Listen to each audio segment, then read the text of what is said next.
आए भैया, चलिए हम रोज से एक आजकल वायरल न्यूज़ के शेयर करो तनी। हाल ही में पवन सिंह लाइव आयल रहे तब बतैले कि हमार एक और गाना के शूटिंग विदेश में चल रहल बा। इससे पहले पवन सिंह के एक गाना आयल रहा चैलेंज फिल्म में, जे गाना के काफ़ी सराहना मिलल और पब्लिक लोग काफ़ी प्यार दुलार दिलस, जेकरा के देख के डायरेक्टर प्रोड्यूसर और पवन सिंह खुद ये लोग मीटिंग करके और एक और गाना विदेश में शूटिंग कर रहल बा लोग।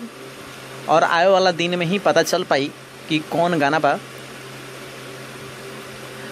ये लोग आईफा अवार्ड में गए रहा तो वहीं पे शूटिंग चल रहा था और पवन सिंह लाइव आके बतैले है। अब रो लोग हमारे चैनल के सब्सक्राइब करी और सारा ढेर न्यूज़ खातिर हमारे चैनल के सब्सक्राइब करी और न्यूज़ के लाइक करी, शेयर करी, कमेंट करी जा।